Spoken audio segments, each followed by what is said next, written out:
This episode of the Linux Action Show is brought to you by DigitalOcean and by Ting. Go to last.ting.com and save $25 off your first device or your first month of service.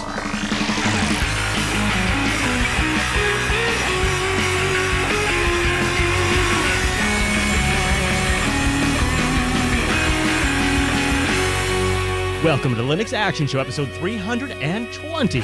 My name is Chris. My name is Matt. Hey, Matt, good morning to you. Morning. Are you ready for me to attempt to tell people about the big show today? Let's give it a spin. All right, coming up on this week's episode of the Linux Action Show, the last few days of my life have been heck.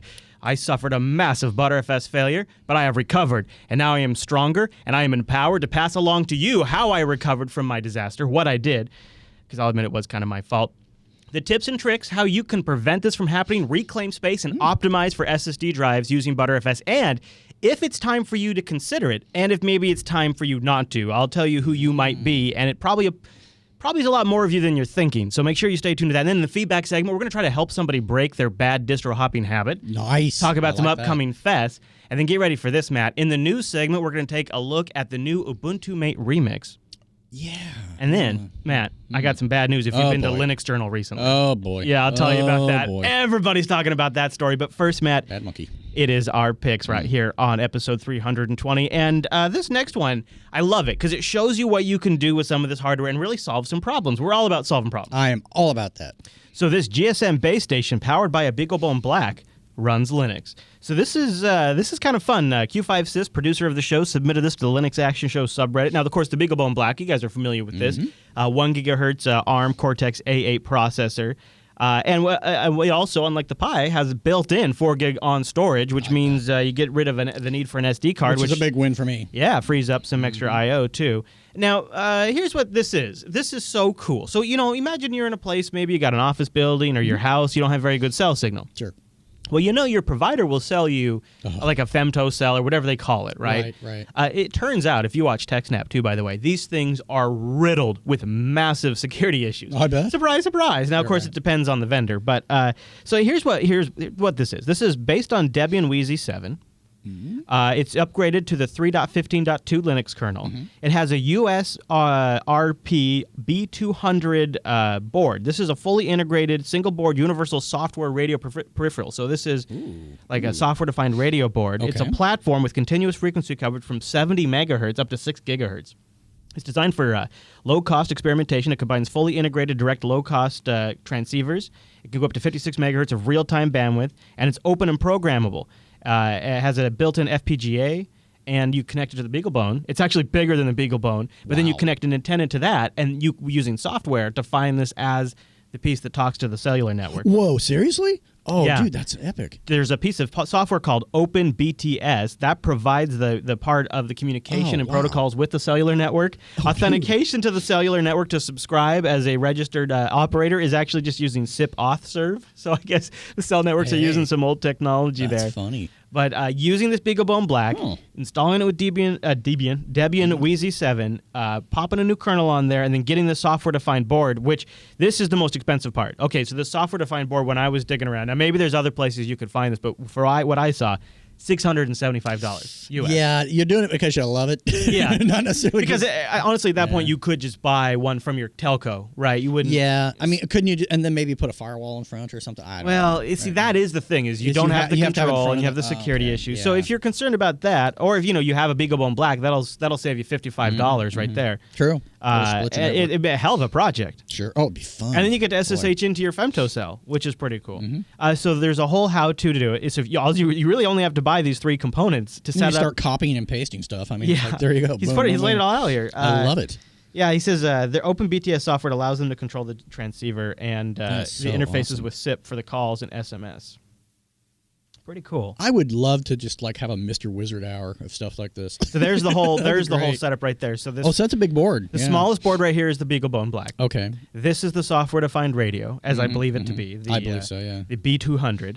And this right here, I thought at first was storage, but it's actually a battery-powered backup. It's a 1,200 milliamp battery. So that way they're able to run this whole thing off of battery. It looks like a pretty standard antenna, Yeah, it's the Vert 900 antenna. Interesting. Yeah, so USB right into the BeagleBone. Boy, I'd do that. I know. I would so do that. It's just if it wasn't $700. Well, yeah, if it wasn't $700 later. But yeah, I'm telling you, man, I'd Mr. Wizard that up. I would. All right, Matt. Well, there's maybe a way you could save some money. Oh, yeah? And then you could save up to get a BeagleBone Black and that money. software-defined radio by using our first sponsor, and that is DigitalOcean. Head over to DigitalOcean.com, not later, but right now, DigitalOcean.com. That lets them know that, hey, guess what? I like you sponsoring last, and I want to check you guys out. Now, why would you want to check them out? Because it's simple cloud hosting, and they're dedicated to offering the most intuitive and easy way to spin up a cloud server. Easy. All powered by KVM, by the way. And users can create a cloud server in 55 seconds. Pricing plans start at only $5 per month. That gets you 512 megabytes of RAM, a 20 gigabyte SSD, one blazing fast CPU, and a terabyte of transfer connected to Tier 1 bandwidth in data centers in Singapore, New York, San Francisco, and Amsterdam for $5 a month. Here's the best part. We have a special promo code. Use the promo code last July when you check out. You get a $10 credit. You know what that means, Matt? Oh, yeah. 2 months. 2 months free. of freebies. Now, here's what I love about DigitalOcean. It's this control panel. Girl, you got to go check out this control panel. Their interface is simple. That control panel is intuitive, and power users can replicate it on a large scale with their straightforward API. And that's great because, like, if you're an Ubuntu user, there's some Unity desk bar apps. What Desklet apps are? Like, I don't know. Little not Desklet. appy the things, Unity indicator app things. Okay. But they have ones that tie in with DigitalOcean. Using that API, you can stop and start so cool. your droplets, get their status, pause them, snapshot them, get their IP, initiate an SSH connection to them. Really super handy kind of stuff that people are able to take advantage of because of this awesome API that they have. Also, one of the other cool things about DigitalOcean is they're rocking a lot of different solutions to get things up and running. You can deploy Ubuntu, CentOS, Debian, or Fedora. They also have one-click applications like, boom, you want a LAMP stack? Boom! Oh, yeah. Hey, you want to utilize Docker? Boom! Ruby on Rails? Kapow!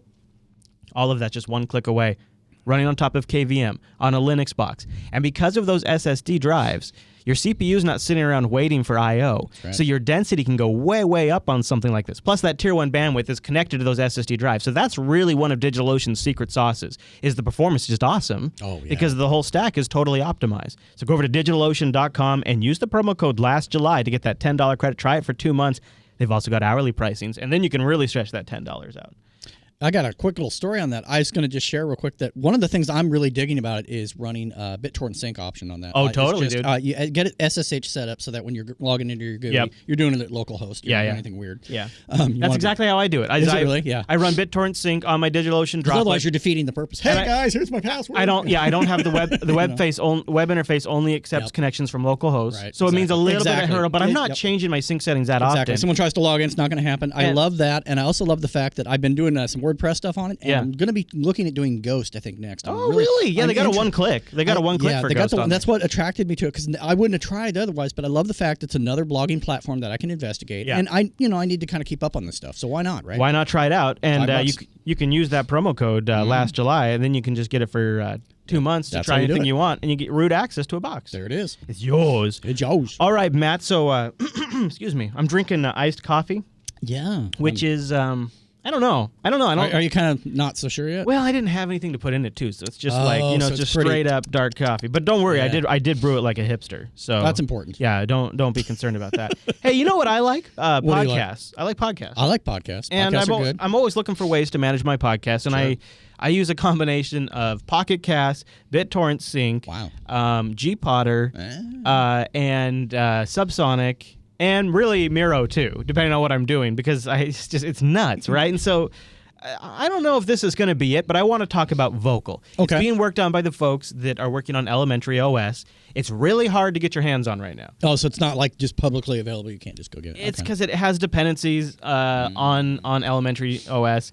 But there are PPAs available for 14.04 and 14.10 of Ubuntu, and of course, it's in the Arch user repository. Oh, obviously, right? I mean, it's going to be. So we're going to be able to look at it today because it was just a simple install from the Arch user repository, and I didn't even have to worry about a PPA. Anyways, so Vocal aims to be an app that the Elementary OS folks want to feature just podcasts. They don't want to have other crap in there. They just want podcasts. So I've downloaded and installed it right here. And I've subscribed to sort of a range of audio and MP3 from the Jupiter Broadcasting. There doesn't seem to be any central like directory, which would be cool because I would love to get some of our Jupiter Broadcasting shows in there because we're big fans of the Elementary OS guys. You know, the first thing that appears to me, tell me, guys, looking at this, how many of you are thinking, oh my gosh, it's popcorn time? It's like the first thing. You know what? It is very popcorn time. Yeah. Which is a good thing. I like the simplicity. Yeah. So you basically get it. So here's all my podcasts. Here's just audio. Here's just video. You see there's a little bit of an animation effect when you're switching between them. Very simple controls as you would expect from the Elementary OS folks. The preferences are pretty straightforward. Where to download, how often to check, number of seconds for rewind and skip, automatically download. Now, that's it. Here's something what do you think of this? So when you click on a show, like here's Coda Radio. So you've clicked on it. It brings up this modal pop-up here that this is, you don't go into the show, you get this list, and then you choose to download it right here. Now it's off and it's downloading in the background. So say like here's Linux Unplugged. I open that up. Here's a new version. And you see it's also tying in with the GNOME notification area down here. So I'm okay with it with the exception of, so once it's downloaded and then I click it again and then it's there? Yeah, then you go back in there and it's now it's in there and now we're playing it. I'm okay with that. Yeah, I'm okay with that. With that understanding of the fact that, because then there's a rationale behind it. But previously it just seemed like it's like you had to go from one thing to the other. But that seems okay. I'm sorry. It's not made by the Elementary OS. It's a third-party developer, but I'm pretty sure it's involved. There's some because I think you kind of have to. The best way to run is if you're on Elementary OS. So that's where the confusion comes in from. Kind of. So I wanted to show you too. Like here's a list for videos. It's kind of the same interface. When you play a video though, do I have one downloaded here? When you play a video, it pops it out into a separate window. And you see here, so this is, so it's just sort of in its own, and now these windows remain open, and I think if you could close I wonder these. if it's popping you into an in player or something. That's what it feels. It says vocal up in the title bar. Does it really? Yeah, I'm not sure. It says unknown up here. Yeah, weird. Anyways, it's kind of, oh, see, now it's still going. Then you can go in here and you also have your playback control. So, I would prefer it if it was all encompassed in the same, just basically in the same box. That would be nice, but it's not critical. Yeah, that would be my preference, but I like it otherwise. And if you go to the About screen, it crashes on it. Oh, that's cool. But so this is, there we go. Yeah. So this is vocal. It's very early days, you guys. So to have, set your expectations accordingly. It's 0.1. They're making a podcast client for the modern desktop, and it's currently hosted on Launchpad. If you guys want to see more, we'll have a link in the show notes to this, and we'll also have a link to the OMG Ubuntu article that covered it. Nice. It's probably not ready to try it yet anyways, but I wanted to show you. I think right now GPotter holds the lead for GTK-based desktop podcast clients. It's kind of your stable, but I think as you want to play with a nice little alpha. I also enjoy BashPotter. BashPotter's pretty cool. And Subsonic. So I'm really all over the map on this. See, this is why that's why I'm kind of watching vocal. It's because it's one of these things where if I could get this under control and maybe make my life a little more organized, but I really want something across all my devices. I can see myself spinning up, something to take care of podcasts. Yeah. Subsonic on it. Yeah. I was just about to think that. Like, okay, all right. Cool. Well, we got to move right along. Here is we like to spotlight distributions, open source projects, something that we think is important for the world to spend a little time thinking about. And this week, I think we have featured this one before. In fact, I know we have. But it just seemed important this week. I want to recommend everybody go to the Tails website. You can go to tails.bourn.org or click on the link in the show notes to go to the Tails website, maybe download a Tails ISO or two. I've managed to download a few this week myself. Now, if you're not familiar with Tails, it's a live operating system. You can pretty much boot it up on any computer, and it gives you a private desktop environment to do, like, if you got to do some banking on a machine that's not yours, right, or something like that. So everybody go download Tails, and maybe visit linuxjournal.com too while you're at it. We'll tell you why later, but very important. I just want to encourage that we all go there, like I just have, and let's refresh it. Let's go there again. And if you're on a different IP, go there again. To multiple VPN addresses, and make sure you IP that really hard. Yeah, so there we go. Let's give it a couple of more reloads there. Okay, so there we go. And then I have another, just since that was kind of a quick one, here's another desktop pick. Now that you've visited the Tails website, you might want to check out HTTPS everywhere. This is an extension put out by the EFF that enables HTTPS whenever possible, everywhere. They have plugins for Firefox, Android, Chrome, Opera. We'll have a link in the show notes. This is something to consider.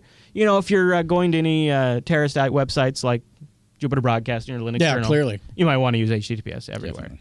So we have links to both of those in the show notes. Click them multiple times for multiple IP addresses. That's right. All right, Matt, let's do the news.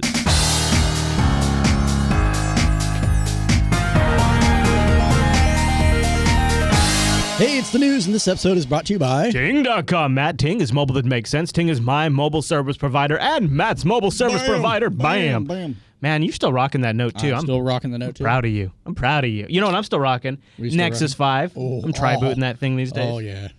So let me tell you a little bit about Ting, because it's mobile that really does make sense. And if you're already, you figured out Linux, you're into Linux, you're a smart user. You're smarter than the rest of the herd. I'm just going to be straight up with you. That's why Ting's on here. They know that you catch on to the fact that the rest of the mobile industry is screwing you, right? They're getting you to pay into these plans. They're like, what?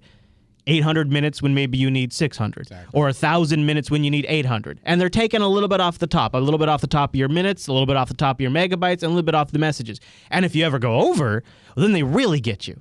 And here's what's great about Ting. It's a flat $6 per month, and you just pay for your usage. Ting takes your messages, your megabytes, your data.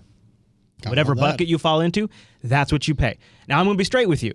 This month, I might pay $21. Next month, I may pay $35. But I have never, ever had an outrageously high Ting bill. I save so much money by switching to Ting, and I want you to get started by going to last.ting.com, las.ting.com. That'll take $25 off your first device. If you've already got a device that's compatible with the Ting network, check out their BYOD page.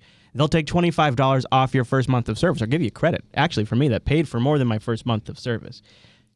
Flat $6. No termination fee. No contract.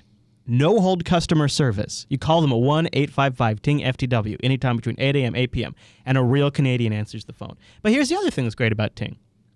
They're hip, man. They're hip to the whole Android scene, and they often do app picks. And this is one that I can totally appreciate because I have people in my family who are using Android devices that are not the most sophisticated users. And also, I have children that will be using Android devices soon, and they're not necessarily the most sophisticated users. So if you know anybody like this, and I bet you do, Kyra has got a solution for you. Know that special someone who has a hard time handling high-tech devices? I'm Kyra, and this is Ting's App of the Week. Yeah! Go Ting! Go Ting! Oh, yeah. Wiser is perfect for kids and seniors alike who struggle with finding their way around a complex smartphone environment. The app replaces your Android home screen with a much simpler, user-friendly layout. The main page includes 4 colorful screens: Notice Board, Homepage, Favorite People, and Applications. Nice. Quickly add an app or contact to the home screen by tapping on the plus sign. That is super easy.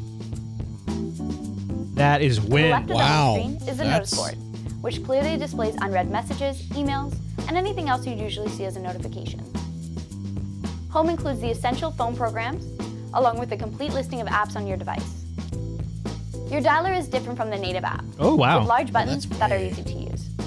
The contacts page is super simple, letting you scroll to find a contact or search for one yourself. I think my dad would like this. I would like this. When opening text messages, camera, and gallery, the It does default make app it will very launch on your simple. device. Yeah, 'cause then Clean, too. I The can, especially when you're Applications half page is a asleep. simplified version of your app drawer. To install more apps from Google Play, tap the Add button. Nice. No, that's great. And if you want Wiser to become the permanent home screen on your device, make sure to check Always as the default when launching Wiser for the first time.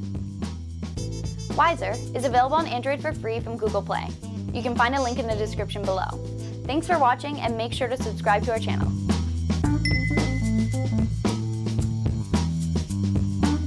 Check out Ting on Twitter, too. They're at TingFTW. They're also on Google+, and you can find links to their social networks at the top of their site. They do giveaways, too, so if you've been itching to get into Ting and you're waiting for the right moment, you never know, you might find one on their social network.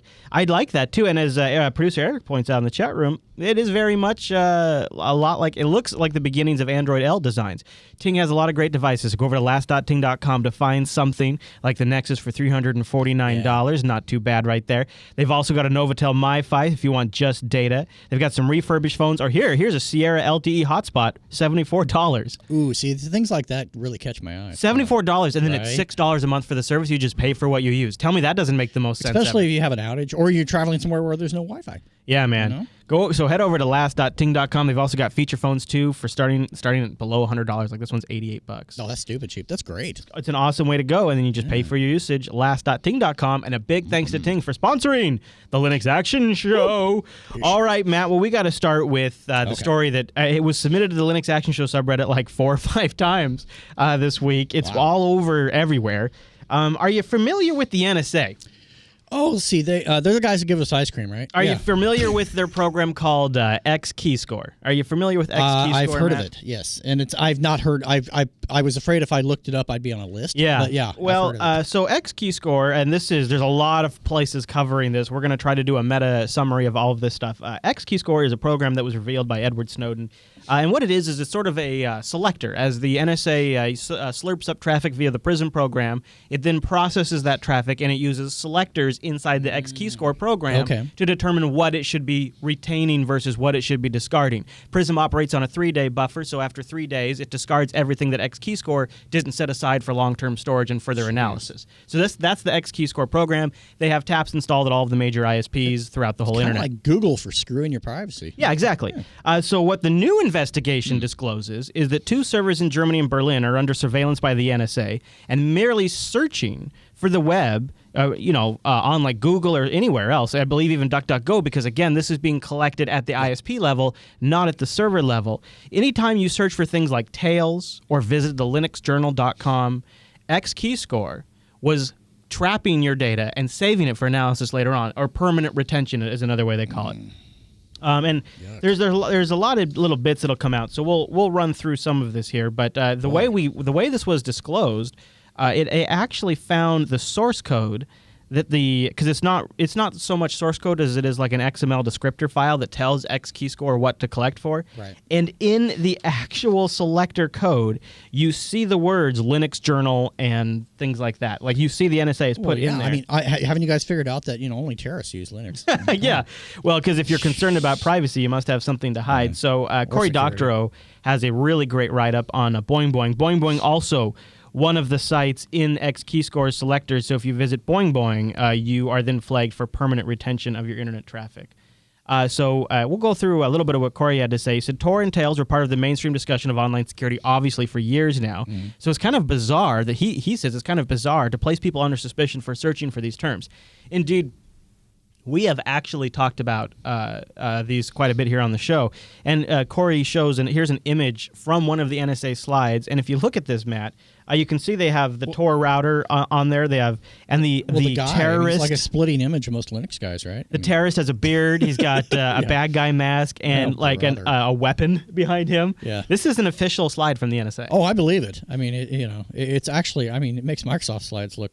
Jeez, I can't. Wow. I've often thought, as privacy becomes so important online, and as our personal information becomes more of a commodity that all of a sudden we start assigning value to, people will begin to become more serious about encryption. People will become I'm talking over a period of years, will get more serious about protecting their data. And I think you will begin to see, it just seems like, you remember that old term, a digital divide, like from the Clinton era?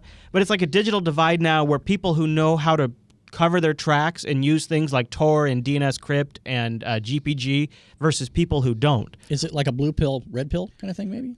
It's like people who there's going to be a separation of people who have the ability to protect their own privacy and people who are not technical enough to use those tools and just use the services as they are and then get taken advantage of and spied upon. Or those, and I think some of those people in that latter group are honestly ones that don't care. I mean, they should, but they don't. Well, so Cory Doctorow writes, the one expert has suggested the NSA's intention here was to separate the sheep from the goats, to split the entire population into the internet of people who have the technical know-how to be private and people who don't, and then capture all of the communications from the first group, is what they think. Another expert said that he or she believed they're not giving us the names. I'm going to get more into that here in a second. Another expert said she or believed the leak may come from a second source, not Edward Snowden. Because they're actually providing the X Keyscore selector that shows in there that the Linux Journal users are targeted. Bruce Schneier also, here's the source code right here.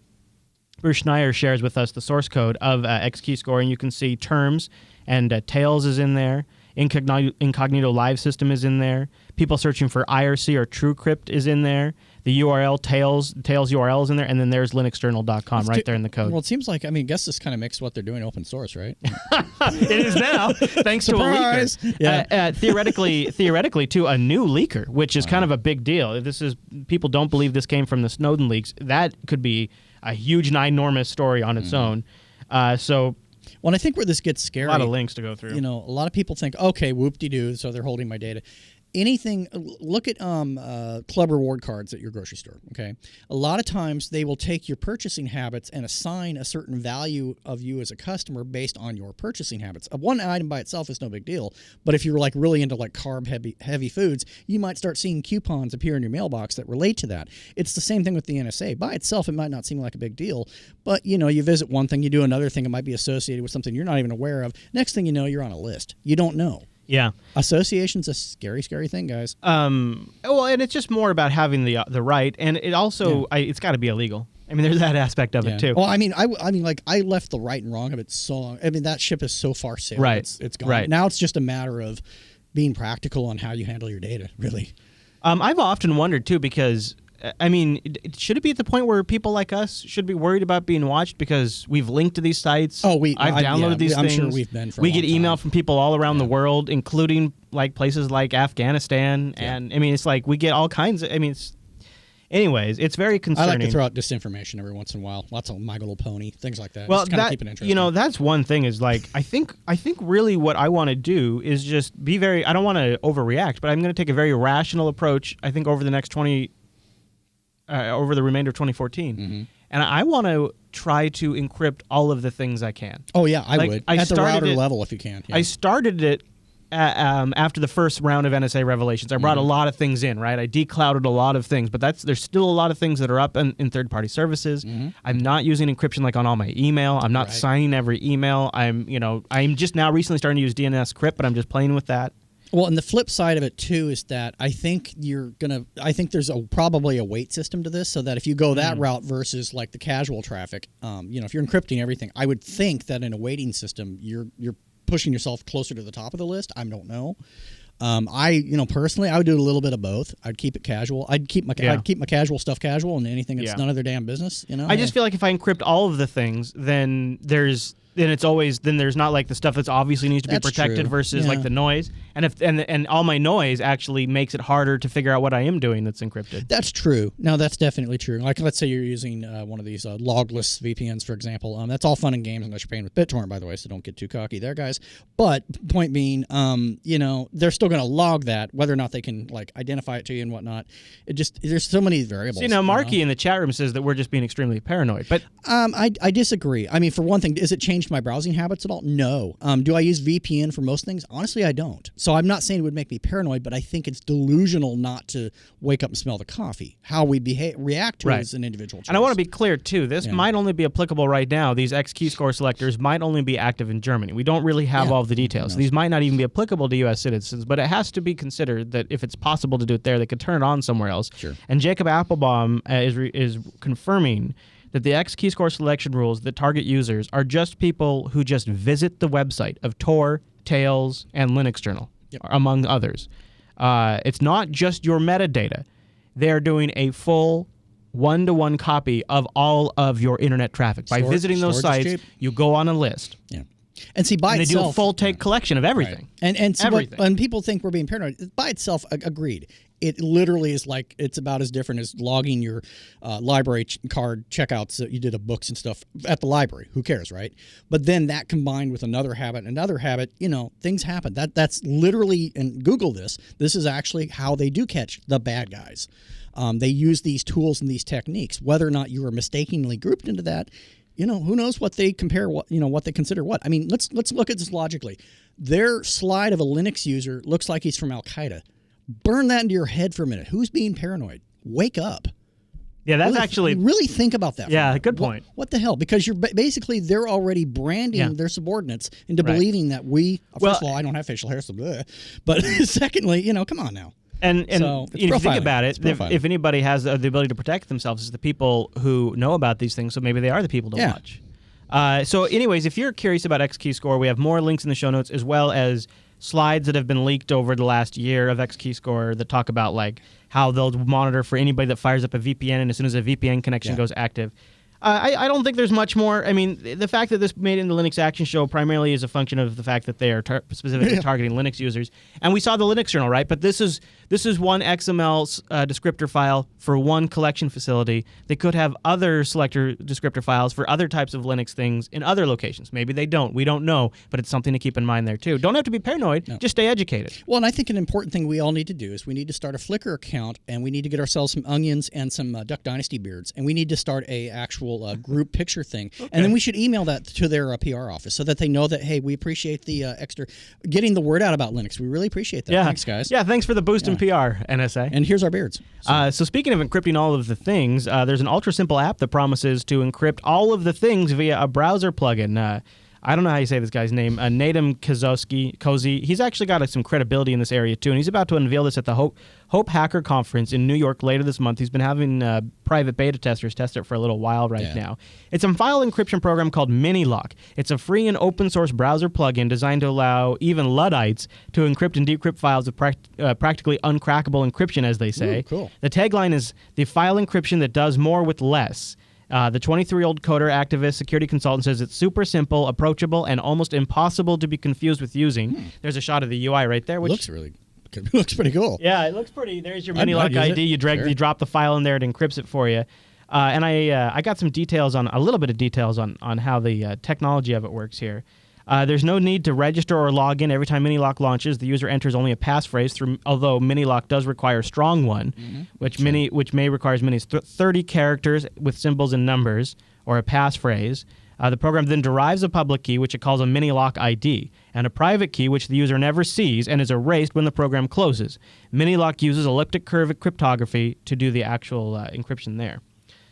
So it's going to be called Minilock, and we should see it by the end of the month. A free open source browser plugin that just supposedly you just drop the file on there, you get a key ID, you share that with somebody, and they're able to decrypt Keep the file. those snoopers out of your stuff, you know? I mean, because you never know who's watching ports and stuff. Could be the creepy kid down the street. You just never know. Now, it's nice to be able to talk about Wayland without having a monkey suit on the line. My God. Little Wayland update. So, Fedora 21 is shipping later on, and they've been talking about Fedora 21 being the place that Wayland will land.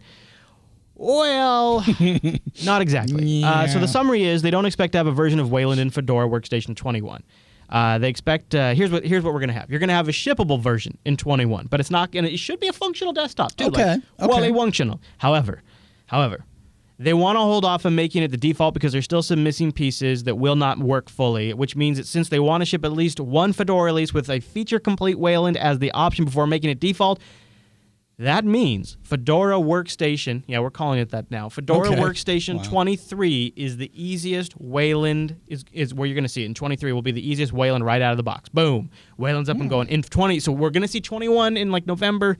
By Fedora 23, Wayland ships by default. And it feels like 2023, but it's not. It'll be. But in 21, you're going to have Wayland Session available in GDM, so you can select it. X Wayland will be working, but no 3D acceleration. So you're going to get your X apps under Wayland, but no 3D. With that. No gaming. I'm not okay with that. Yeah, I guess you could log out maybe to an X session. Yeah, you kind of have to. Wayland Session will be working with free drivers, no support from NVIDIA or AMD yet.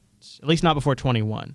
3D games will work with Wayland if they're using the SDL2 backend. SDL1 games will need to wait for 22. I see.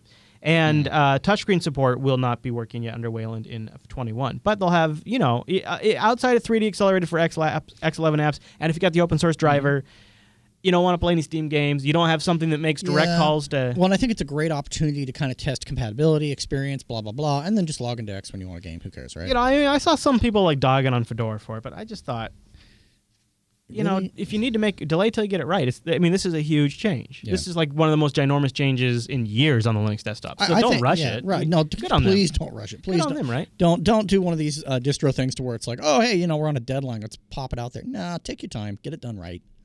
All right, Matt, are you ready to pour one out?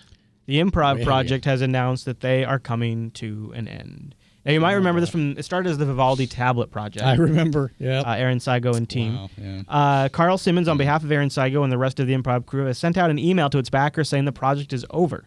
They will issue partial refunds, etc. It's only a partial refund right now, as they had already invested some money into buying long lead times with the Chinese manufacturer. Oh, no. There's also credit card processing fees. Right. Oh, that's terrible. They're working on a path to full reimbursement, they say. A path to full reimbursement. Well, I mean, honestly, what a nice intent considering, because, I mean, honestly, screw you guys is what they could have said, but hey, they're trying. So, and I feel bad for them. That sucks. Aaron himself contributed $200,000 to the project.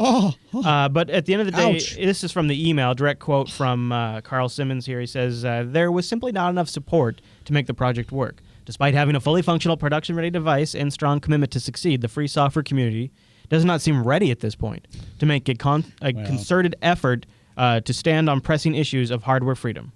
I think that there's your sign. I think that's part of where they're falling off the wagon a little bit.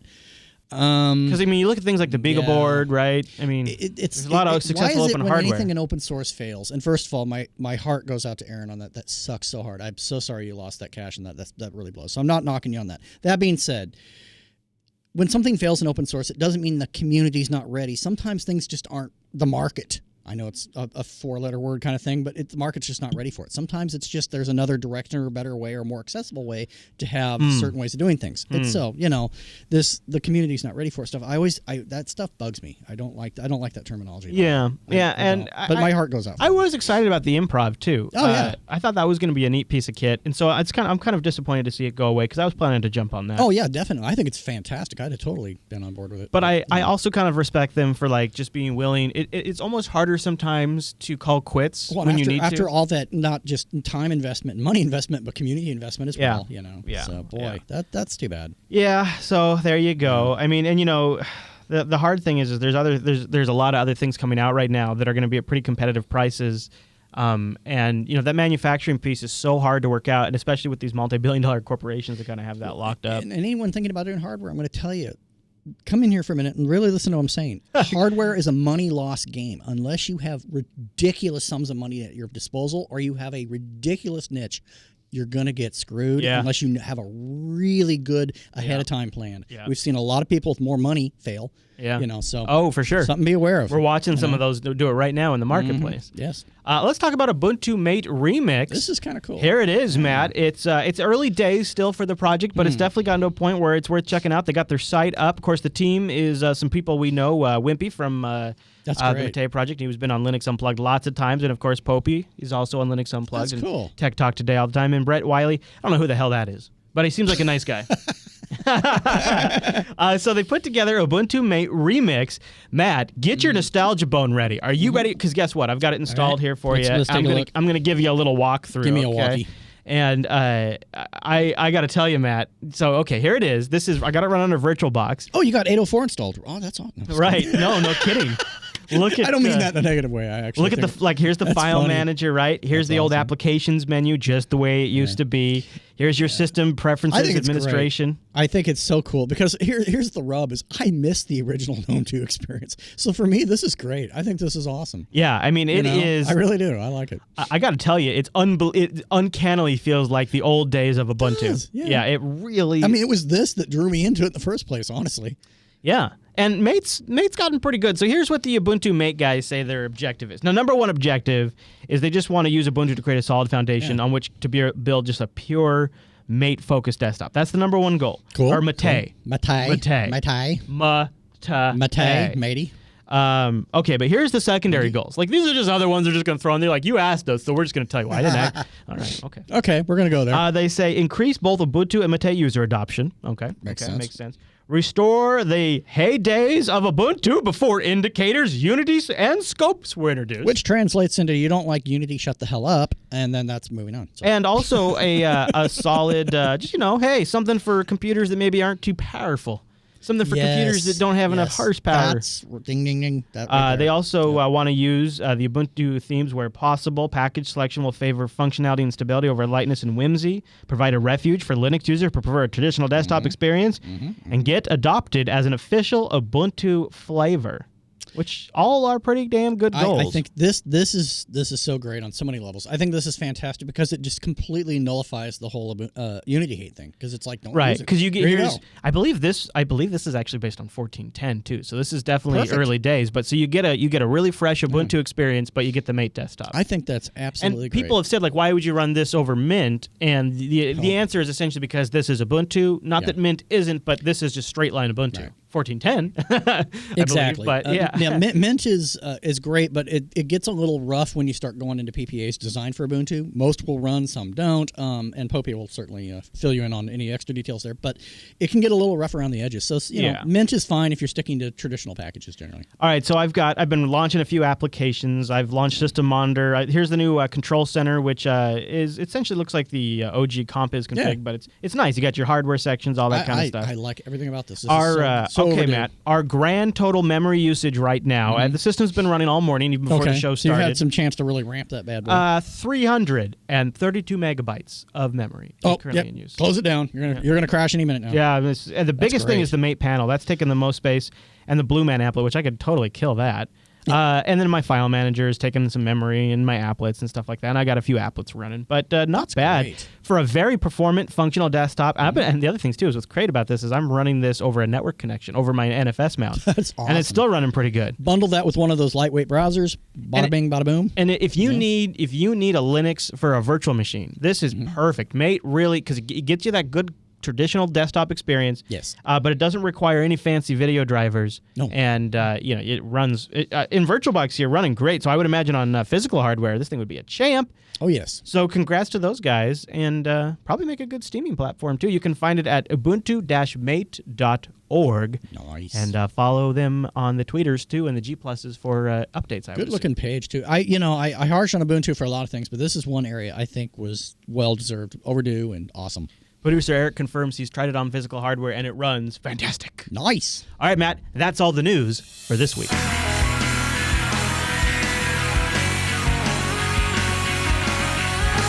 I nearly faced a total data collapse this weekend. Actually, it wasn't quite so bad, but it actually got touch and go there where my machine would not even boot.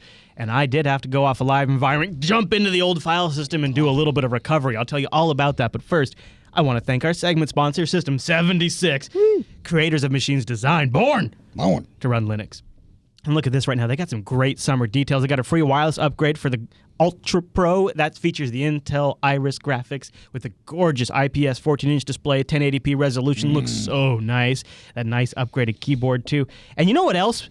This blew my mind. The Bonobes is on sale. My go-to. Man. The Bonobes is on sale right now. You can go over to system76.com, grab a laptop, grab a desktop, get something that runs Linux without any trouble. That way you stop fighting with the hardware and you get to play with Linux. We talk about all the cool stuff you can do with Linux every single week.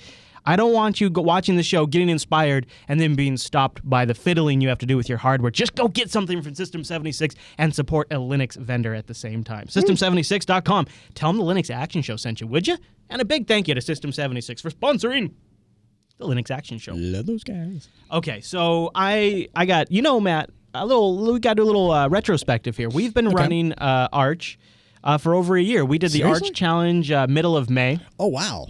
Yeah. And so that makes the Bonobo installation here a little bit older than a year old now. And so, it's been a grand experiment because normally I'm a distro hopper. Yeah. The grass is always greener. I'm trying something out for the show. I break my install because I'm experimenting with something. So frequently, I almost never have an install that goes longer than a couple of months. So to have something over a year old now I'm kind of proud. Oh, I know, right? I'm It's kind of like proud. you've taken in a pet, you've like raised it to grow up or whatever. One of the things I did when I did this challenge is I also, at the same time, decided to switch over to btrfs. Oh yeah.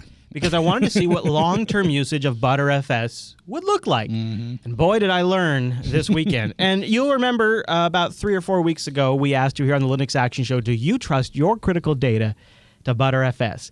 And a resounding 69% of you said, nope. And 31% of you said, yep. I am in the 31%. I decided to give it a go, mostly so I could talk about it here on the show and give you guys a little bit of insight of what it's like to run it for an extended period of time. I know. I'm in the former. I chose to stick with what I know. There you go, Matt. The other reason I switched is because I knew btrfs had some optimizations for SSD drives, and I have 2 SSDs in the bonobes, so I wanted to go with like an SSD-aware file system, right? I mean, I figured... Yeah, I can understand that, sure. And I wanted to take advantage of a couple of features, which I'll get into here in a little bit. So I'll start with here's a recap of how things went down, and then we'll get into how I fixed it. So it started about 3 weeks ago, to be honest with you. It was when I was doing a package upgrade. The upgrade starts to install and then fails with error messages reporting the drive is out of space. But yet DF would report that I had more than 30 gigabytes free on my root partition. Despite DF's optimized and optimistic summarization of my situation, I cleared my package cache. I cleared out a few VMs I wasn't using anymore. Deleted about 20 Steam games that I had stashed in /opt. That kind of stuff. Yeah, the usual maintenance one. Yeah, sure. And proceeded on with the upgrade. Everything went fine. I figured, okay, well, that's a little odd. I have over 30 gigs free, but that did seem to fix it. But you know what? I'm a busy guy. All right, fast forward. Let's just ignore that problem, I figure. Fast forward to this Friday. I'm prepping for the Linux Action Show, and my system fails to boot. Oh, no. Totally I get a whole bunch of text, files cannot be found, all kinds of errors. That was after, also, my package installations wouldn't upgrade anymore. I knew it was a risk, but I was really desperate to free up some space, so I decided to compress everything on my drive with the btrfs command. Based on my quick reading of a few wiki pages, I figured out I could compress files on demand as I needed to, and I didn't have to compress the entire file system, and I didn't believe I had to update my FS tab to represent the fact that it was compressed. Sure. I just wanted to compress a lot of my small libraries like userlib and my var directory. And I just wanted to compress a lot of things but not compress everything. btrfs has built-in support for doing this. I've ran compression on my home partition, my home file system, since day one of my installation. Never really had an issue with it. No, I opted for LZO compression that gives you a good ratio of compression to performance. It's higher on the performance side. And the performance is actually fantastic. Because I have a Core i7 and because I have SSDs, you're pretty well set. It turns out that when you compress data, the drive has to read and write less to the drive, so it feeds it to the CPU faster. And then in this generation, you actually get a better throughput when you're using compression in some workloads. I have benchmarks in the show notes if you guys want to check those out. So I started off by compressing the messy areas of my system, and everything was working great. Yeah. Everything was working really good. Everything was groovy. This is awesome. Everything is cool when you're working. That's your first mistake. With a You team, were optimistic. Right? So I decided I better do a sanity reboot. So I do a reboot, and boom, boom, boom, boom, errors. It was clear immediately my understanding of needing to update the FS tab was probably wrong. And so I went, downloaded the latest Integros ISO. They just put one out on the 24th.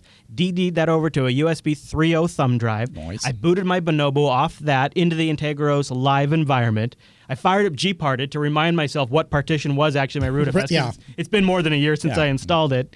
And then I mounted my root file system under Mount Fix. I created a Mount Fix directory in my Integros live environment, mounted my Bonobo's root file system into that Mount Fix directory. I jumped into Mount Fix, immediately saw my Bonobo's root file system, so I was right at home. I edited the Bonobo's FS tab file to add compression to the mount options for my root file system. And I have all of that in the show notes. I had to do that, and we'll go through that here in a minute. Okay. Unmounted, rebooted the live environment. My original Arch install fired right back up. Once just I added compression to the btrfs. Interesting. So that was my Friday, and I want to cover a couple of things. Probably a lot of you are wondering right now, why btrfs? Yeah, what's the? Yeah, it's kind of like why go through all this? Wouldn't it be more effective just to take an old clickety hard drive and a thing of butter and just go? Here's what I love about btrfs, and it's a copy on write file system aimed at implementing advanced features while focusing on fault tolerance, repair, and easy administration. It's early days for btrfs, but I really wanted to get some real time with btrfs because the features that btrfs brings to Linux are going to be seen as minimum requirements in the future. Copy on write, snapshots, checksums, volume management, SSD and flash awareness, trim, discard support, background scrub processing, and finding and fixing errors on the file system with redundant copies, online file fragmentation, sub-volume management, all of these things. They sound nice. Well, it's one of these things where if Linux doesn't figure this out, it's going to look old. I mean, the only other operating system that looks older in the file system department right now is Mac OS. But NTFS on Windows has had these features, some of these features for years. ZFS is crushing it with these features right now. Right. Linux has to have this. It has to have this for the server space. It has to have this to have a good, safe desktop environment. And the way containers are taking off, it really needs to have this for containers too. So I wanted to learn btrfs. I wanted copy on write. Copy on write's awesome because if you've ever had a drive corruption where you have to do a check disk after a reboot or you lose files on a power off, copy on write makes it so you never lose any data. You might just go back to the previous copy of it. And I also love online compression. I included some benchmarks in the show notes for how online compression works. But seriously, with modern hardware, it's actually a serious solution now. It not only gets more value out of your SSD drive because the disk has to read and write less, so you're doing less wear and tear on your SSD drive. I was going to say, there's your advantage right there. But in general, even with SSD drives, your CPU is typically waiting for I/O to be fed from the drives to the CPU. So this compression improves overall transfer speeds and the rate you're feeding to the CPU. So you are gaining disk I/O at the cost of some CPU overhead. So that's where you have to make that calculus. Okay, gotcha. And btrfs, it's funny, it is considered stable. The file system disk format that's written to disk is considered stable, and it's not expected to change unless there's really strong reasons to do so. If there was a format change, it would be sort of a move. It would be a migration. They wouldn't retroactively change it. Now, that means there's new, at the higher levels of software, that's still being developed, but the core file system, the way it's stored on disk, is considered stable. Interesting. Okay. Okay, so here's what happened. Here's what basically my problem was, and if you're running btrfs, especially on SSDs, and maybe you get them close to full, you will likely run into this. What happened was applications kept telling me my file system was full, but DF kept telling me I had about over 30 gigabytes free on my drive. Which seems really confusing. I mean, this could happen to anybody. Yeah, package updates would fail. I did not understand what was going on. Turns out, Matt, different DF for btrfs. Can't just use your standard old DF. So here, I'll give you a little demonstration. That's important. And then this Rikai found this for me, and then it just sent me down a rabbit hole of like, oh, you got to be kidding me. Right? It's just like, oh. So btrfs has a series of commands that are just start with btrfs. It's sort of like an environment that gets you in to do a lot of administration. This is where you can do check disking. This is where you can do all that kind of stuff. Like all the kind of like disk management, volume management commands all happen with the btrfs command. So the way it turns out, you get your actual storage used and not just what DF thinks, is you actually have to use the btrfs command. So here it is on my screen. I've put in btrfs space file system. There's a shorter way to do this too, but I'm typing it all the way out. Sure. Then I'm saying I want to do a file system function. The function I want to do is DF, and the mount point I want to DF is /. And then it reports back to me this. So here, and I'll show you a regular DF too, so you can get a comparison. So you see here, regular totally DF different. is telling me 47 gigabytes available. Right. But DF from btrfs tells me that it's a 76 gigabyte drive and 56 gigs are used. So they're not matching up. And you'll see the same thing like if I do a btrfs check on home. Right here, DF says that there's 13 gigabytes free on home. But btrfs DF says that the home partition is 108 gigs total, 95 which are used. So that would only mean 5 gigs are free, even though DF says 13 gigs are free. That's a total light bulb moment. Oh, my God. Right? So that's a huge discrepancy. Because I did not even, oh, wow. And so I was looking at regular DF this entire time, thinking I'm humming right along. I got a question for you. Does DigitalOcean use btrfs? Well, you can choose. Yeah. I mean, you can. Because I'm thinking I might need to recheck a few things because I'm thinking, okay. Yeah. Now, why is it like this, right? Why is something why would it be, Why is something so simple so complicated? Right. Yeah, right.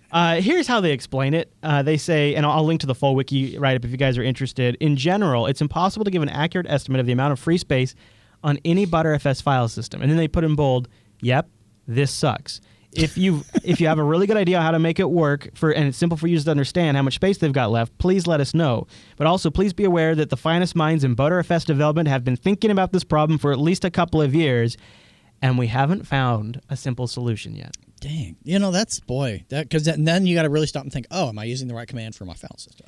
Here's why it matters, is btrfs is doing some magic with copy on write and metadata blocks in the background where the metadata is taking up space that DF doesn't see because it doesn't show up on the file system. It's sitting on the drive, and btrfs has them reserved, and only btrfs is aware of those.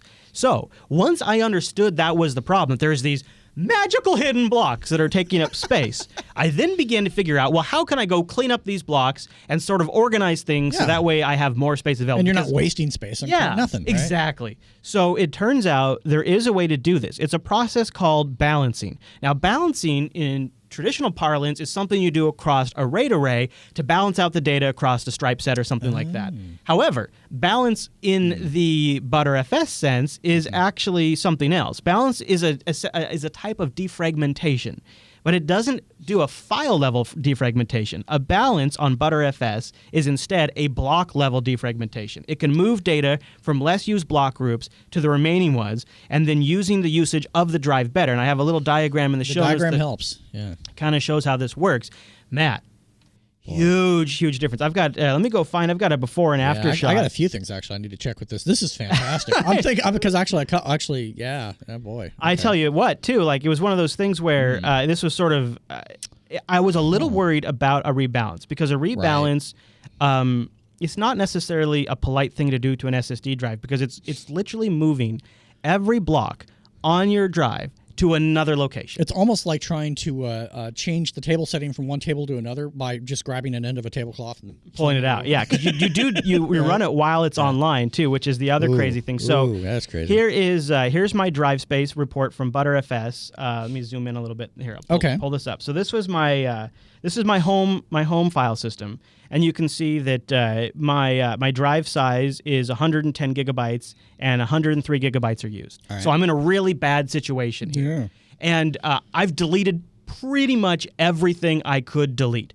There was probably some things I could do, and if you want to take a look, there's a program we recommended before called NCDU. Yes. NCDU is a command line program that will go through. It will scan your home directory or whatever directory you want to point it at. It's a great program. It'll go through and then list out hierarchically in a list what takes up the most space. You can see here my Dropbox is taking up this program. 60 gigs because of Unfilter. And so I was able to use NCDU to pull out a few things from my home drive. Right. It allows you to kind of drill down too, which I love that. It's like the GUI programs. Yeah, but it's nice and quick, and you can do it through an SSH terminal or anything like that. But here's the problem. I had pretty much deleted everything I had to delete. Right. So I got rid of a few other things, nothing major, but I got rid of a couple of things. I was able to recover gigs and gigs of space by not deleting files, but by running this rebalance. So here's my original. It was 110 gigabytes with 103 gigabytes used. I then ran a balance of my home partition. It took all freaking day, and this is 100 gigabytes. And now I have a 110 gigabyte drive with only 94 gigabytes used. And this is for btrfs only. This is for btrfs only. Right. So I went from 103 gigatbytes used to 94 gigabytes used just by doing a rebalance. Whoa.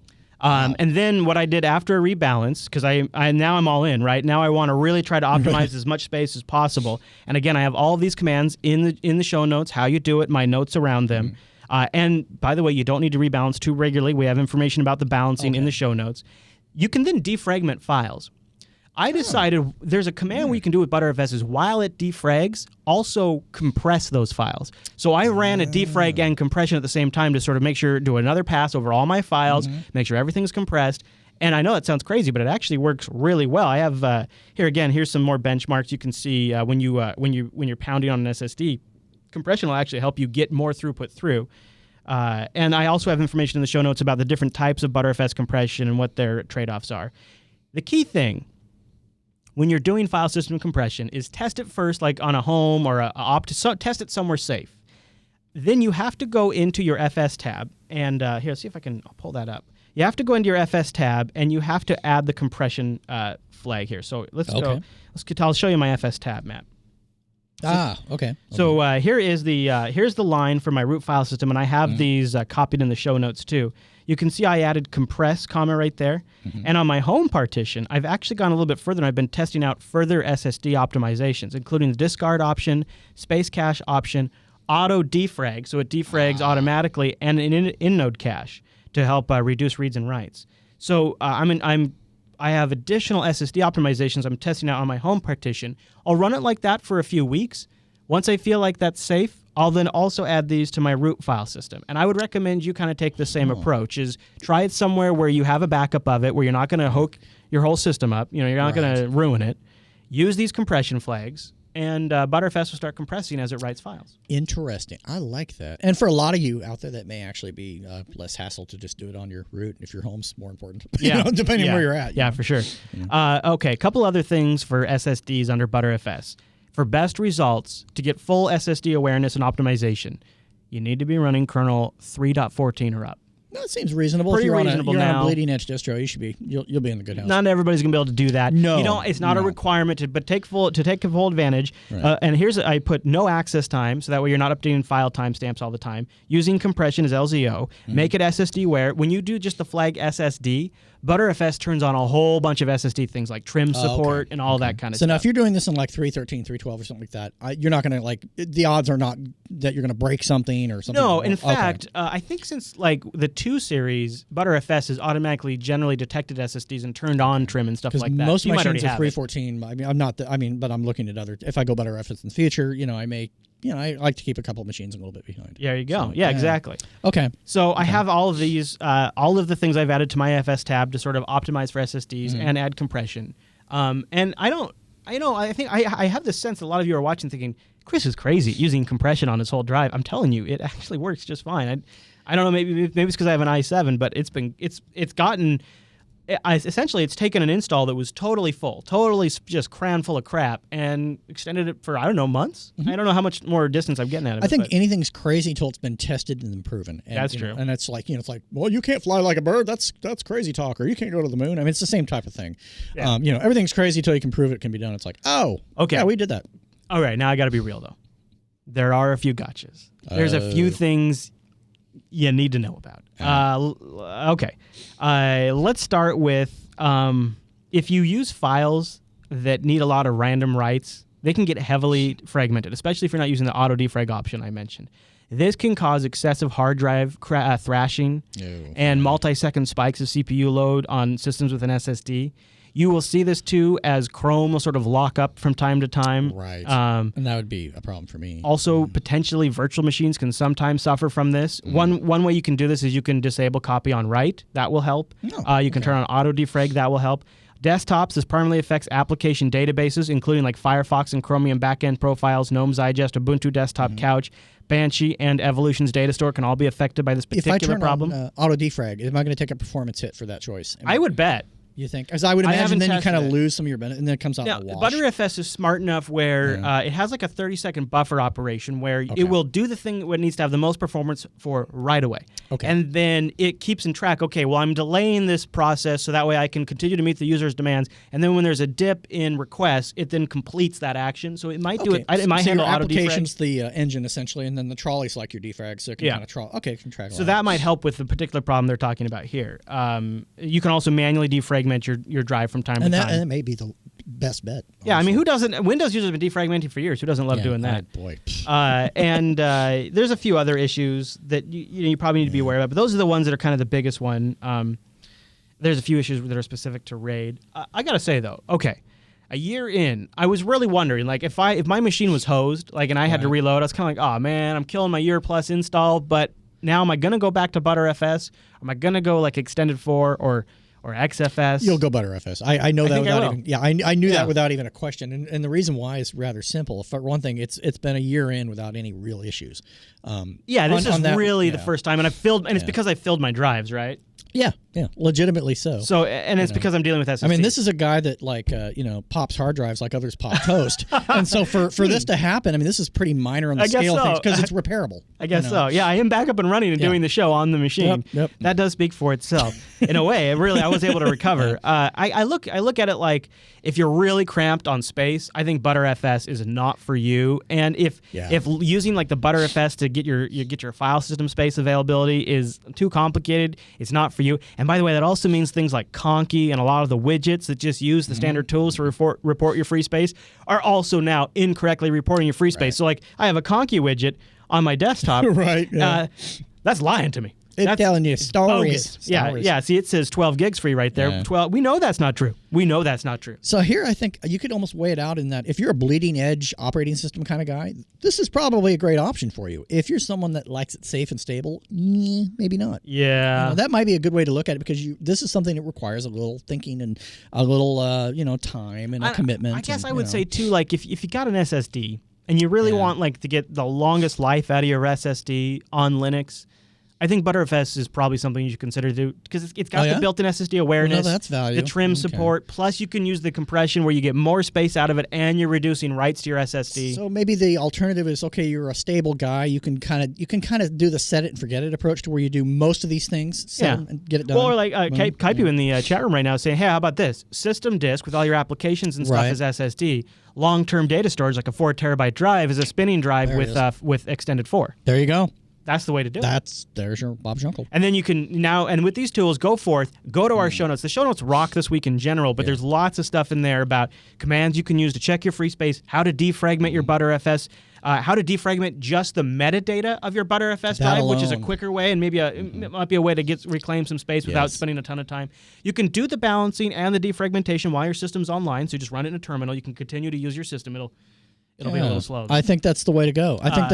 So all that's outlined right there in the show notes, including the options I added to my FS tab to make btrfs more performant on SSD drives. Very, very interesting. And what great useful tips, Chris. Thank you, sir. Well, there you go. I took a situation and I made lemonade, I think is how absolutely. Something like that. Just beat the I mean, he did it with like a Gallagher sledgehammer, but he made lemonade, gosh darn it. Some tasty btrfs lemonade. Right. All right, Matt, that's a Linux Action Show's look at wrangling with btrfs.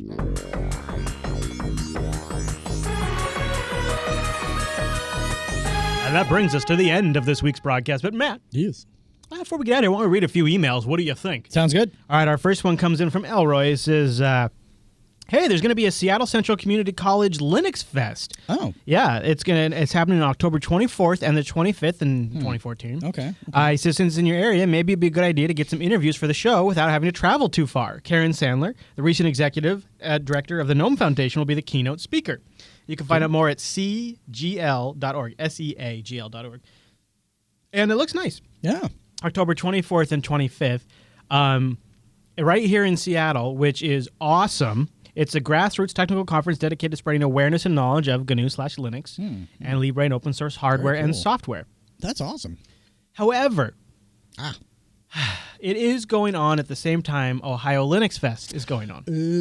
And Jupiter Broadcasting is planning to have a presence at Ohio Linux Fest, which is happening October 24th through the 26th. So if you are in the area and want to meet up with some crew from the Jupiter Broadcasting, I think right now it's probably going to be myself and some production team members. Oh, cool.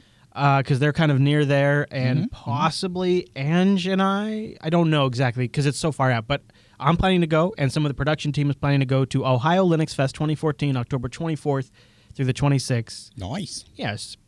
It'll be the 12th annual Ohio Linux Fest, and they do it in the Greater Columbus Convention Center in downtown Columbus, Ohio. Nice. Good deal. Good so deal. if you are in the Pacific Northwest, you want to check out Siegel, you can check that out too, seagl.org for the Seattle conference. Very cool, and thanks, Elroy, for letting us know. This is definitely something we want to do more of, so if you hear of one in your area and you don't think we know about it, please send it into linuxactionshow@jupiterbroadcasting.com. Totally.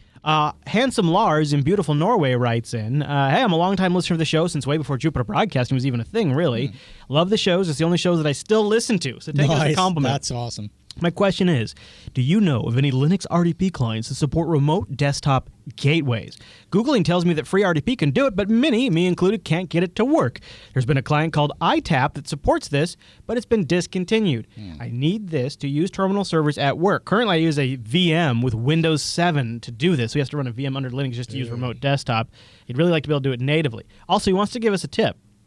Sounds like this guy's stuck in a Microsoft world. He says, there's a client for Link, Microsoft Link. There's a Linux Link client called Wync, W-Y-N-C, and we'll have a link in the show notes. He says it seems to work okay. It's not free if you want audio and video support, but if you need Link to work for work, it seems to be a good choice. And here it is. So they have it available for your various Linux distros, and it really straight up is a Linux client for Link that lets you participate in the chats, do video, calls, transfer files. That's pretty cool. yeah, this is extremely cool because this is Link is really taking off at a lot of small businesses and medium-sized businesses. Yeah. So you need to have access to that, and here's a way. Now, as far as his RDP client question, I don't really have an answer to that because either. I have not used remote desktop gateways in ages. So I wanted to say if you do have an answer of a remote desktop client, an RDP client for Linux that supports RDP gateways, if you could leave a comment in the Linux Action Show subreddit feedback thread for this episode, that would be a big help for handsome Lars in beautiful Norway. Okay, Wormholer writes in. He's got a problem, Matt. He likes him some distros. He says, guys, I love me some LAS, but I have a major problem. I've been trying to settle down on one distro. Right now I have an Arch build with GNOME Desktop. I really like it. It works really well except for this one Steam game and the guacamole install. Arch is awesome except for the little annoying things that have that maybe I could, if I had more patience or research, could figure out. Now, he says he can't get guacamole to work. It's not... There is a way, because I have it working on the Bonobo. Oh, yeah? So I know it does work. It's probably something that needs to be installed. Like he said, it depends on research. You know, yeah. And that's It's true of Arch, how much, right? How much time you want to invest in something. Isn't that so true, though? It's very true. He says, so he tried out Ubuntu 14 install. He says it runs all his Steam games, and the tutorials are pretty good, and has an app store such as it is, but there's just that annoying no root login thing, and the packages aren't really up to date as Arch. I also installed Fedora 20. He says, I like Yum okay, but there's no PPAs, and from what I hear, building RPMs is a pain in the butt. Yeah. He says, I tried SUSE 13.1 for a bit, but Zipper just seemed too foreign to me, I guess. Oh, yeah, it's... Is there a middle ground, or do I have to learn to build things from source that I can use a stable distro and have cutting-edge software available? Also, I'd like to officially offer my service as a designated pronunciation reference. Just send me whatever you're going to pronounce, and I'll leave you a voicemail with a decent pronunciation. Just want to contribute. Zach, if only we had the time for that. God, you that'd need to be great. real time, like as a producer in our ear, like mainstream media. Satellite and all that. Oh, sorry, we have a correction on that pronunciation. Zach is telling us it's actually pronounced Antergross. Antergross. So back to his question about the middle ground thing, and if he has to build software. First of all, building software is not hard. Don't think that that's don't let this be some sort of big emotional blocker to you. It really is not that hard. So you can just try it if you need to do that. But honestly, I also feel like I had been in the same exact problem. Arch sometimes requires too much research and documentation digging to make things work. I got a really nice rig upstairs with a great, really nice NVIDIA card in it. Yeah. And I'm not playing it in games on it because a lot of my games have this weird choppy sound. Like see, that sucks. That sucks, yeah. I can't figure out why. And then you got to invest in what the hell's going on with it. And, it looks like the chat room has some suggestions for desktop IRC clients. apps. Yeah. Nice. Or I'm sorry, RDP apps. So it's been one of these things where I just don't want to research how to fix that because I can play the same games on my Bonobo and not have that problem. So I know it's something I've fixed at one point on the Bonobo but haven't fixed on the desktop. And that really is annoying. So I sometimes try other distributions myself. I always come back to Arch. Just the AUR, the freshness of the packages, the removal of all distribution politics, because for me it's pretty much Linux with some meta package management. That's right. It's not the best distro, but no distro is. No, there's no perfect solution. So, I mean, that's exactly it. Yeah, I mean, at the end of the day, you can look at it from this perspective. You can go with, Integros, which is going to solve a lot of issues, but you're still going to have the frequent updates, and essentially it is Arch. I mean, you're going to have the same challenges you're already experiencing. Some people don't like this answer. I find it to be factual. For a machine that I want access to the AUR, but at the same time I don't want to be updating every freaking day, I've run Manjaro on a box that I use less frequently, just because of the fact that I don't have to update as frequently. Zero issues. And that I've had less issues with it than I've had with other. You avoided that whole lib cursor problem. Because I saw it coming.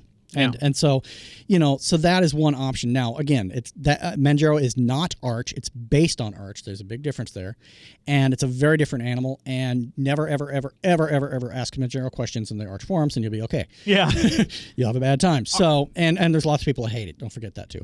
So, there's that. Based on that, I think that might be something you might want to look at. Then you get your package options as far as from the AUR. You can get some of that bleeding edge stuff, but at the same time, you're not having to monkey with as much. Yeah. It's not for everybody. The other thing too is whatever. This isn't the best answer, but it's going to suck for another 2 years. Yeah. And then we're going to be at a point where we've made our display server switch everybody's using systemd, and we're all using applications deployed through Docker, right? And then it won't matter. Yeah. Then it doesn't matter what you're running. Would you be surprised if in 2 years, when you click install on the Steam store, Steam is actually just downloading the Docker container in the background, and it's everything you need is in that container. The developers update the container for you. It will probably not be an issue in a couple of years. Probably, it'll feel more like remember the old click packages? I mean, it was a bad example, but that kind of experience where you really didn't care what your dependencies were. Or the new click packages coming from Ubuntu. Yeah, exactly. Yes, there you go. And are you ready? I got a prediction here. Let me grab the. Here, grab his equipment. I will hold the unfiltered red book as I make this prediction, just to be legit. I predict that by the year 2016, systemd will offer a distribution-agnostic software installation method. It might be through containers. It might be through some universal package. But I predict that by 2016, at least the early versions of some sort of universal systemd-based installation system for software for all of Linux, which people will hate, will be announced. And maybe an early implementation. Earlier, what part of 2016? Early 2016? Late 20? I think we're going to be definitely hearing about it by early 2016. Hearing about it and then evolving into it. Yeah, and I think it's probably going to be container-based. Yeah. I can't see how other... that's so messy. Exactly. It'll be container-based. Yep. It's just easier. Yep. And then we're going to have Wayland. We're going to have... technology's already there. Systemd is normalizing tons of the differences between distros for better or for worse. Yep. And they'll probably eventually tackle the greatest problem that has plagued Linux forever. And I'm not saying it's going to be better, right? Because I love me some Pac-Man, right? Yeah. So it may not be, but it may be that unifying action that then leads into something like Pac-Man. Who knows? Chatham thinks I'm crazy, I think. But, never know. Never know. But I think it'll happen. I think it will happen. Lennart just gave a talk, and his PDFs are available if you dig around online. And he kind of hints in the talk that one of the great problems that systemd has been solving is all of the little things that makes all of the different Linuxes either A, feature incomplete, or B, different. Because if you think about it, Linux is a kernel, and then it's whatever the distribution maintainers package on top of that, and there's differences there. Fragmentation, if you will. And one of the things on the slide he talks about is software, and how software installation on Linux can be done via containers and could be normalized across all distros. I wouldn't be surprised to see it. Well, in a way, it really needs to happen because, you tell people to switch to Linux and then they distro hop and it's just like, oh, I got to use a zipper? What the hell? Yeah. What's next? Buttons? I mean, or I've got to use an app this and a, yum that. Yeah. And, I mean, no. Well, and it'll be like, how will the distros respond to that, though? Because the thing is like, right now, that's one of the ways they differentiate. Arch heavily differentiates because of its package manager. So does Gentoo. So does SUSE. So does Fedora. It'll have to start out on its own distro. There's nobody's going to adopt it initially. It just isn't going to happen. Unless they've got some handshaking going on in the behind Well, think the about scenes, this, right? Who primarily develops systemd? Red Hat. Yeah. Okay. Now Red Hat has oversight over Fedora, right? So they could implement it in Fedora. They could implement it maybe in Red Hat Enterprise Linux, which would eventually that interest me. You know? Really would. Really, because if now we're talking years and years down the road, but if they had Fedora, CentOS, and Red Hat Enterprise Linux all using this new systemd packager, it would really just make a lot of sense for other server cloud distros to support that same thing. Yes. Yeah, I think 2016 is probably about the right period, too. So we'll see. I mean, the technology's really kind of there already. So, hey, who knows? Maybe. Who knows? All right, so there you go, Wormhole. That's a really winding answer to your question. Hey, Matt, we got any articles we could send people over to? Yeah, datamation.com. Scroll down to open source, and you can read why I think XFCE is the bee's knees. What? Yes, I thought you were a GNOME guy. I am a GNOME guy, but I find that it's the one thing I don't have to screw and tweak with constantly. Yeah. I love GNOME. I love a lot of things about it. I love a lot of desktops, but I find that it's the hands-free desktop. Hey man, we've been talking a lot about desktops. XFCE needs some love right now. They need some love. Go give it some love. Plus, now I'm looking forward to why GNOME is the best desktop article. Absolutely. Oh yeah, that'll happen. That'll probably happen. I usually like to give it a couple of weeks, and then I'm like, hey, I'm gonna pull it out of my backside. Hey Matt, I don't like reading. You got any other suggestions for me? Yeah, you can play this one little game here. It's basically a little night guy. Yeah, Rogue Legacy. Get to be a hero. Part 1 on Geek in the Gamer this week over at youtube.com/geekinthegamer. Watch Matt die horribly. Yes, exactly. And make fart jokes. Always fart jokes. Yeah. Always fart jokes and always inappropriate. Lots of profanity. Love the Let's Plays. It's good. It's quick, right? It's not something you're going to spend a ton of time doing, but you get to get in, have a little fun, see what the guys are doing, and then, 10 or 15 minutes usually. We're good to go. There you go. So you can find links to that in the show notes. Also, I want to recommend you check out Tech Talk Today. Did you know we have a daily technology podcast from a perspective of an open source advocate and user? Yes. It's Tech Talk Today, Monday through Thursday at jblive.tv, 9 a.m. Pacific, noon Eastern, or you can download it later. And we also have a Patreon page where we're trying to fund the network. We have a lot of things we want to do, like on-site location coverage and paying for the facilities and all of those kinds of things. We could use your support. Patreon.com/today. That's a joint effort between funding Tech Talk Today and the Jupiter Broadcasting Network, and it's a way you can contribute to help us grow the network and not have to get too commercial in the process. There you go, right? There it is. You're not And just supporting the show, you're supporting the whole shebang. Last but definitely not least, we really want to hear from you guys. Go over to the subreddit, linuxactionshow.reddit.com, submit stories for the show, vote on things, comment to give your insights, or just participate in the feedback thread for this very episode. You can also send us an email. Go over to jupiterbroadcasting.com, click the contact link, choose Linux Action Show from the drop down. And last but not least, why not join us in person? That's really how you can engage, because these shows go on for a couple of hours. We have lots of stuff in between the live shows. We're chatting with our chat room. They're telling us we're dorks. All that stuff happens over at jblive.tv, 10 a.m. Pacific, jupiterbroadcasting.com/calendar to get that converted to your local time zone. Be there. Boom. There it is. All right, everyone. Well, thank you so much for tuning in this week's episode of the Linux Action Show. We'll see you right back here next week. Bye.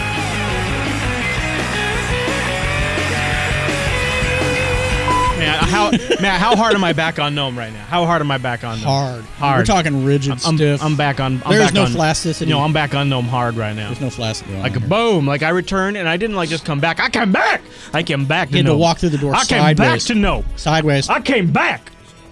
Woo. Hallelujah. Came back to GNOME. I came back. Right up on in there.